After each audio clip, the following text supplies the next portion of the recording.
Pensiyani bank kartasiga oladigan pensionerlar bu ma'lumot sizga bevosita tegishli.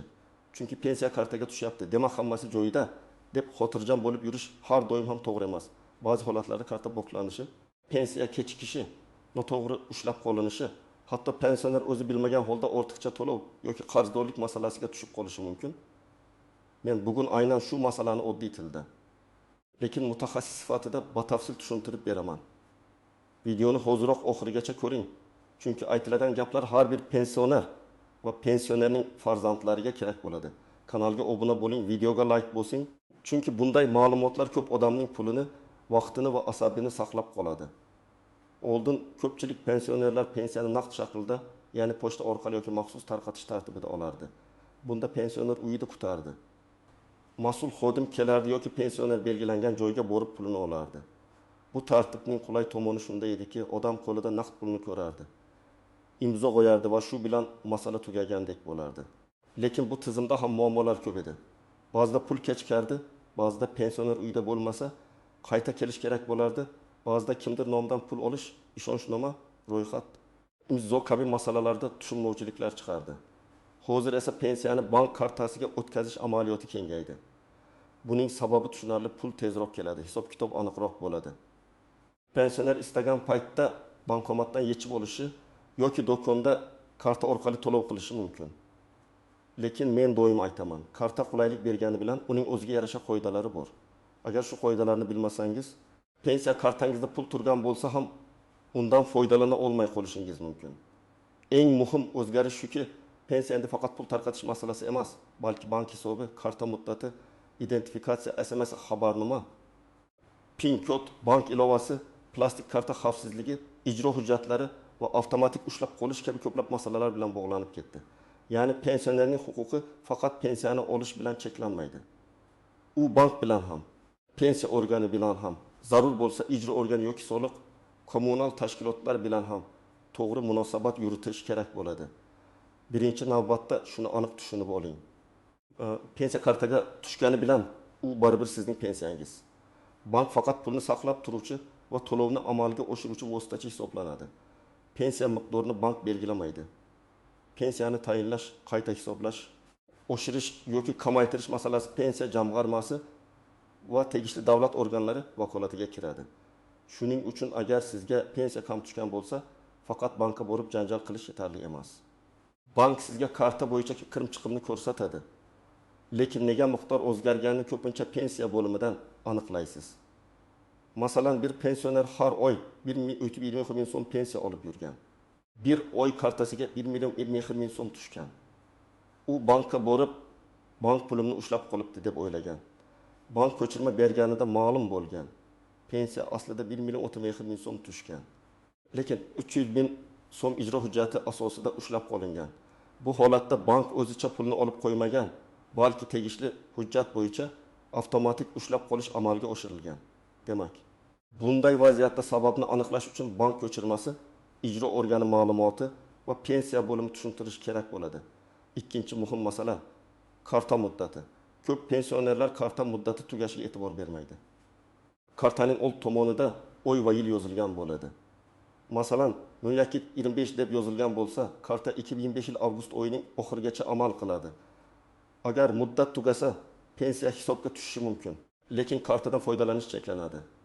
Bankomat pul bermaydi. Do'konda to'lov o'tmaydi. Mobil ilovada ham ayrim amallar ishlamasligi mumkin. Shuning uchun men pensionerlarga har doim aytaman. Karta muddatini kamida 1 oy oldin tekshiring. Muddati tugashini kutib o'tirmang. Uchinchi masala pensioner tirikligini tasdiqlash, ya'ni identifikatsiya bilan bog'liq holatlar. Ayrim vaziyatlarda, ayniqsa pensioner chet elda bo'lsa, uzoq vaqt pensiya kartadan harakat bo'lmasa yoki ma'lumotlar bazasida nomuvofiqlik chiqsa, qo'shimcha tekshiruv talab qilinishi mumkin. Bu degani hamma pensioner har oy bankka borishi kerak degani emas. Lekin agar pensiya birdan to'xtab qolsa, eng birinchi navbatda shaxsiy ma'lumotlar, pasport yoki ID karta muddati, yashash manzili, bankdagi ma'lumotlar va pensiya bo'limidagi ma'lumotlar mos keladimi? Shuni tekshirtirish kerak. Men birinchi navbatda yolg'iz yashaydigan, bank ilovasidan foydalanmaydigan, SMS xabarnomani yoqmagan pensionerlarga alohida ogohlantirish bermoqchiman. Siz kartangizdagi pul harakatini bilmasangiz, kimdir kartangizdan foydalanib qo'yganini kech bilib qolishingiz mumkin. Masalan, pensioner onaxon nevarasiga bozorga borib kel deb kartani berib yuboradi. Nevara pin kodni biladi. Keyin asta-sekin 1000 so'm, 100 so'm, 200 so'mdan yechib yuradi. Onaxon esa pensiya kam tushyapti deb o'ylaydi. Aslida pensiya to'liq tushgan, lekin kartadan pul olib borilgan. Bu yerda bank ham, pensiya bo'limi ham aybdor bo'lmaydi. Chunki karta va pin kod egasining mas'uliyatida. Ikkinchi xavfli guruh qarzdorligi bor pensionerlar. Aliment, kredit, kommunal qarz, sud qarori, jarima yoki boshqa ijro hujjatlari bo'lsa, pensiyadan ma'lum miqdorda ushlab qolinishi mumkin. Lekin bu yerda muhim nuqta bor. Har qanday ushlab qolish qonuniy asosga ega bo'lishi kerak. Sizga nima uchun, qaysi hujjat asosida, qancha miqdorda ushlab qolinayotganini tushuntirishlari shart.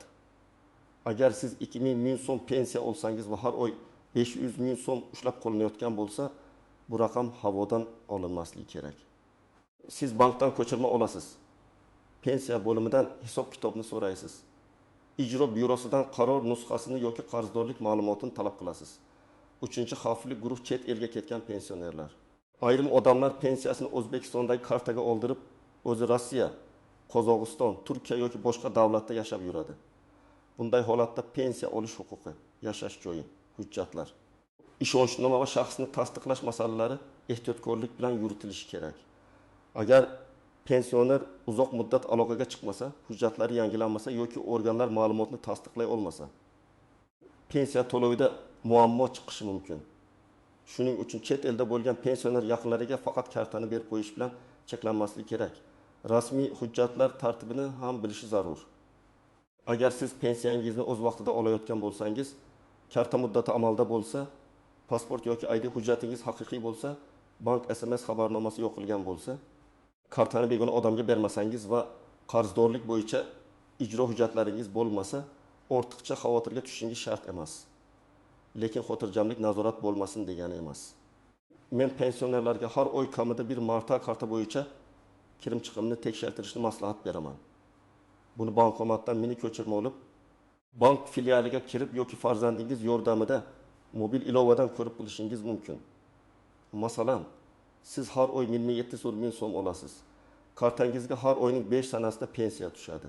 Siz SMS orqali 1700 so'm kirim bo'lganini ko'rdingiz. Keyin o'zingiz 1000 so'm bankomatdan oldingiz. 2000 so'm do'konda ishlatdingiz. 100 so'm dorixonada to'ladingiz. Oy oxirida kartada 30 so'm qolishi kerak. Agar shu oddiy hisobni yuritsangiz adashmaysiz. Agar qolgan pul 1000 so'm bo'lsa, darhol ko'chirma olib 200 so'm qayerga ketganini ko'rasiz. Mana shu odat pensionerni ko'p muammolardan himoya qiladi. Birinchi misol. Karta muddati tugagan. Toshkent viloyatida yashovchi otaxon har oy 1000 so'm pensiya olgan. Bir kuni bankomat kartani qaytarib bergan, pul bermagan. Otaxon pensiyam tushmabdi deb o'ylagan. Banka borganda ma'lum bo'lgan. Pensiya hisobga tushgan, lekin karta muddati tugagan. Yangi karta chiqarish uchun shaxsni tasdiqlovchi hujjat bilan bankka murojaat qilish kerak bo'lgan. Agar otaxon karta muddatini oldindan bilganida, pensiya kuni sarson bo'lmasdi. Bu yerda xulosa oddiy. Karta muddati pensiya olish kunidan oldin tekshiriladi. Ikkinchi misol, pin kodni boshqaga aytish. Bir onaxon pin kodni qo'shnisiga aytgan, chunki qo'shnisi bankomatdan pul olib kelib berib turgan. Dastlab hammasi yaxshi bo'lgan. Keyin onaxon kartada pul kamayib borayotganini sezgan. Bank ko'chmasida bir necha marta izmin va 200 so'mlik yechib olishlar chiqqan. Isbotlash qiyin bo'lgan, chunki karta ham pin kod ham egasining roziligi bilan berilgan. Shuning uchun men qat'iy aytaman. Pin kod og'iz orqali aytiladigan ma'lumot emas. Agar yordam kerak bo'lsa, ishonchli farzand yoki qonuniy vakil orqali ish tuting, lekin kartani nazoratsiz bermang. Uchinchi misol, ijro qarori bo'yicha ushlab qolish. Pensioner 2200 so'm pensiya oladi. Oldin olingan kredit bo'yicha sud qarori chiqqan.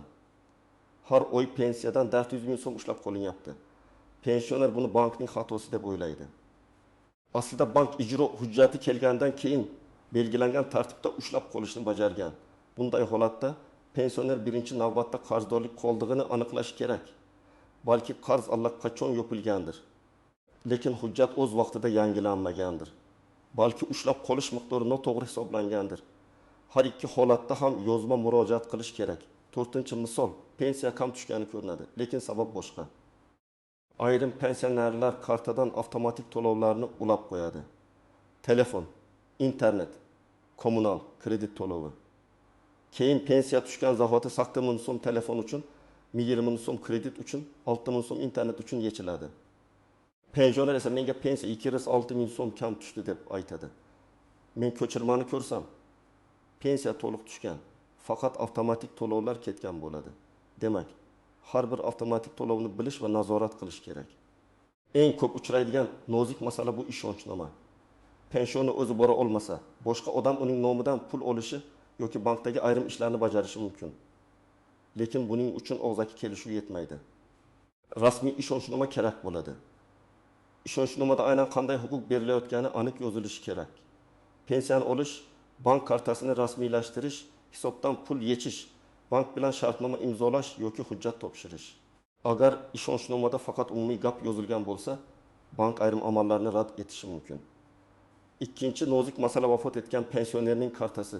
Bu juda ehtiyot bo'ladigan mavzu. Pensioner vafot etgandan keyin uning kartasiga tushgan pulni yaqinlari shunchaki yechib olaverishi mumkin emas. Bunda meros, ortiqcha to'lov, dafn puli, oxirgi oy pensiyasi kabi alohida tartiblar bor. Agar yaqinlari vaziyatni yashirib, kartadan pul yechishni davom ettirsa, keyin ortiqcha olingan pulni qaytarish talabi kelishi mumkin.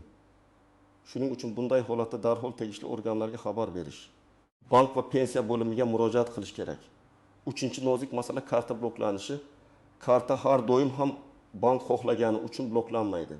PIN kodni bir necha marta noto'g'ri terish, shubhali operatsiya, karta yo'qolishi, mijozning o'zi bloklatishi, sud yoki ijro hujjati, bank xavfsizlik tekshiruvi sababli karta vaqtincha ishlamasligi mumkin.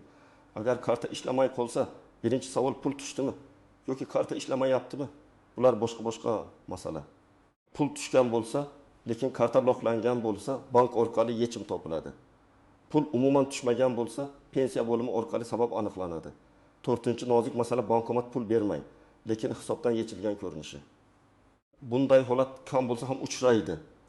Masalan, siz bexud million so'm yechmoqchi bo'ldingiz, bankomat texnik xatolik berdi, pul chiqmadi, lekin SMSda bexud million so'm yechildi deb keldi. Bunday vaziyatda vahima qilmasdan darhol bankka murojaat qilasiz. Bankomat joylashgan manzil, vaqt, summa, karta raqami va telefon raqamingizni aytasiz. Odatda tekshiruv o'tkaziladi, inkassatsiya natijasida ortiqcha summa aniqlansa, pul qaytariladi. Muhimi, bu holatda bankomat yonidan ketishdan oldin chek bo'lsa chekni oling, bo'lmasa vaqtni yozib qo'ying. 5-nozik masala SMS xabarnoma ulanmagan karta. Ko'p pensionerlar SMS uchun ozgina xizmat haqi ketadi deb uni ulatmaydi. Lekin menimcha bu tejash emas, xavfni oshirish. Chunki SMS bo'lmasa kartaga pul tushganini ham, pul yechilganini ham vaqtida bilmaysiz. Agar kimdir kartadan foydalansa, siz buni bir oy o'tib bilishingiz mumkin. O'sha vaqt ichida pulni qaytarish, dalil to'plash, kim olganini aniqlash ancha qiyinlashadi. Endi eng muhim qismga o'tamiz. Pensioner amalda nima qilish kerak? Men sizga aniq tartibni aytaman. Birinchi qadam, kartangiz muddatini tekshiring. Kartaning old tomonida yozilgan oy va yilga qarang. Agar muddat tugashiga 1 yoki 2 oy qolgan bo'lsa, bankka boring. O'zingiz bilan pasport yoki ID kartani oling. Bankdan kartani yangilash tartibini so'rang. Ba'zi banklar yangi kartani bir necha kunda chiqaradi. Ba'zilari tezroq beradi. Eng muhimi, pensiya tushadigan kuni kartasiz qolib ketmang. Ikkinchi qadam, SMS xabarnomani yo'qtiring. Bank filialiga boring yoki bankning aloqa markaziga qo'ng'iroq qiling. Telefon raqamingiz o'zingizning nomingizda yoki doim ishlatadigan raqam bo'lsin. Farzandingiz raqamiga ulatish mumkin. Lekin bunda siz o'zingiz ham nazoratdan chetda qolmasligingiz kerak. Eng yaxshi holat, pensionerning o'zi SMSni ko'radi, farzandi esa yordam beradi. 3-qadam, har oy bank ko'chirmasini tekshiring. Agar mobil ilovadan foydalansangiz, kirim-chiqim tarixini ko'ring. Foydalanmasangiz, bankomatdan yoki bank filialidan ko'chirma oling. Ko'chirmada pensiya qachon tushgani, qancha tushgani, qaysi joylardan pul yechilgani ko'rinadi. Agar tushunarsiz operatsiya ko'rsangiz, uni darhol surishtiring. Oradan 3 oy o'tgandan keyin emas, o'sha haftaning o'zida aniqlashtiring. 4-qadam, pensiya miqdori o'zgarsa, yozma izoh so'rang. siz odatda 1 milyon 900 ming so'm olasiz. Lekin bu oy 1 milyon 600 ming so'm tushdi. Birinchi navbatda bank ko'chirmasini oling. Agar ko'chirmada 1 milyon 900 ming so'm tushib, 2 ming so'm keyin yechilgan bo'lsa, muammo karta operatsiyasida bo'lishi mumkin. Agar boshidan 1 milyon 600 ming so'm tushgan bo'lsa, pensiya bo'limiga boring va nima sababdan kamayganini so'rang. Og'zaki javob bilan cheklanmasdan zarur bo'lsa yozma murojaat qoldiring. 5-qadam. Qarzdorlik bo'yicha ushlab qolish bo'lsa, hujjat talab qiling. Qaysi tashkilot, qaysi qaror, qaysi sana, qancha summa, qancha qoldiq borligini bilishga haqlisiz. Agar qarz sizniki bo'lmasa, allaqachon to'langan bo'lsa yoki miqdor noto'g'ri bo'lsa, ijro organiga yozma e'tiroz bering. Bankdan faqat ko'chirma olasiz, lekin ushlab qolish asosini bergan organga alohida murojaat qilasiz. 6-qadam. Kartani hech kimga pin kod bilan bermang. Men bu gapni yana takrorlayman. Chunki eng ko'p muammo shu yerdan chiqadi. Farzandingiz ishonchli bo'lsa ham, karta doimiy ravishda boshqa odam qo'lida yurmasin. Agar pensioner o'zi pul yecha olmasa, qonuniy ishonchnoma rasmiylashtirish yoki bankdan qulayroq xizmat tartibini so'rash kerak. Pin kodni qog'ozga yozib, kartaning yoniga qo'yish ham katta xato. Karta yo'qolsa, pul ham xavf ostida qoladi. 7-qadam. Karta yo'qolsa darhol bloklating. Bankning qisqa raqami yoki aloqa markazi raqamini oldindan yozib qo'ying. Karta yo'qolganini sezgan zahoti bankka qo'ng'iroq qiling. Men ertaga boraman deb kutmang. Bir necha daqiqa ichida kimdir kontaktsiz to'lov qilishi yoki pin kodni bilsa, pul yechishi mumkin. Bloklatgandan keyin bankka borib yangi karta rasmiylashtirasiz. 8-qadam hujjatlaringizni tartibda saqlang. Pasport yoki ID karta muddati, yashash manzili, telefon raqami, bankdagi ma'lumotlar va pensiya bo'limidagi ma'lumotlar bir-biriga mos bo'lsin. Telefon raqamingiz o'zgarsa bankka ham, kerak bo'lsa pensiya bo'limiga ham xabar bering. Aks holda muhim xabarlar eski raqamga ketadi. Siz esa muammoni kech bilasiz. Agar muammo karta ishlamasligi, bankomat pul bermasligi, SMS kelmasligi, karta muddati tugashi yoki hisobdan noma'lum yechimlar bo'yicha bo'lsa, birinchi manzil bank. Bankka borganingizda shaxsni tasdiqlovchi hujjat, karta va telefoningizni olib boring. Muammo aniq bo'lishi uchun sana vaqt va summani yozib oling. Masalan, men 12 mart kuni soat 10 ga Uttimada 500 ming so'm yechmoqchi bo'ldim. Pul chiqmadi, lekin hisobdan yechildi deb aniq ayting. Aniq gap muammoni tezlashtiradi. Agar muammo pensiya miqdori, pensiya to'xtashi, qayta hisoblash, o'shirilgan pensiya tushmasligi, hujjat yetishmasligi yoki pensionerlik huquqi bilan bog'liq bo'lsa, tuman yoki shahar pensiya bo'limiga murojaat qilasiz. O'zingiz bilan pasport yoki ID karta, pensiya guvohnomasi bo'lsa, uni bank ko'chirmasi. Kerak bo'lsa, mehnat daftarchasi yoki boshqa hujjatlarni olib boring. Og'zaki murojaat ham mumkin, lekin murakkab holatda yozma ariza bergan yaxshi. Agar muammo ushlab qolish, qarzdorlik yoki sud qarori bilan bog'liq bo'lsa, majburiy ijro organi yoki qarorni chiqargan organ bilan ishlash kerak bo'ladi. Bu yerda bank faqat ijro qiladi. Siz qarz asosini, hisob-kitobni va qoldiq summani aniqlaysiz. Agar xato bo'lsa, yozma e'tiroz berasiz. Agar qarz yopilgan bo'lsa, yopilganini tasdiqlovchi hujjatni olib, ushlab qolishni to'xtatish bo'yicha murojaat qilasiz. Ko'p odamlar ariza yozishdan qo'rqadi. Aslida ariza juda oddiy bo'lishi mumkin. Unda ism familiyangiz, yashash manzilingiz, telefon raqamingiz, pensiya yoki karta bilan bog'liq muammo, sana, summa va talabingiz aniq yoziladi. Masalan, men falon sanada pensiyam odatdagidan kam tushganini aniqladim. Ushbu kamayish sababi hisob kitobi va huquqiy asosni yozma ravishda tushuntirib berishingizni so'rayman. Yoki kartamdan men amalga oshirmagan operatsiyalar bo'yicha tekshiruv o'tkazib, natijasi haqida yozma javob berishingizni so'rayman. Arizani 2 nusxada tayyorlash foydali. Bir nusxasini topshirasiz. Ikkinchi nusxasiga qabul qilingan sana, kirim raqami yoki mas'ul xodim belgisini qo'ydirasiz. Bu keyinchalik murojaatingiz qachon qabul qilinganini isbotlash uchun kerak bo'ladi. Agar elektron murojaat qilsangiz, yuborilganini tasdiqlovchi xabar yoki raqamni saqlab qo'ying. Pensiyani kartaga olish qulay, lekin bu qulaylik mas'uliyatni ham talab qiladi. Karta muddati, SMS xabarnoma, pin kod xavfsizligi, bank ko'chirmasi, pensiya miqdori, qarzdorlik bo'yicha ushlab qolish va hujjatlarning to'g'riligi doim nazoratda bo'lishi kerak. Men bugun tushuntirgan eng asosiy fikr shuki, pul kartaga tushgani bilan uni nazorat qilish sizning huquqingiz va sizning manfaatlaringizni himoya qilishning eng oddiy yo'lidir.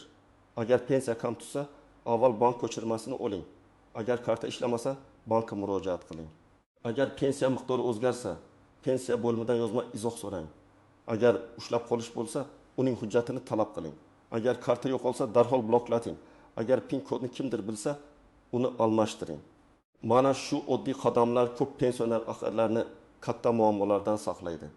Siz pensiyani kartaga olasizmi yoki yaqinlaringizdan kimdir pensionermi?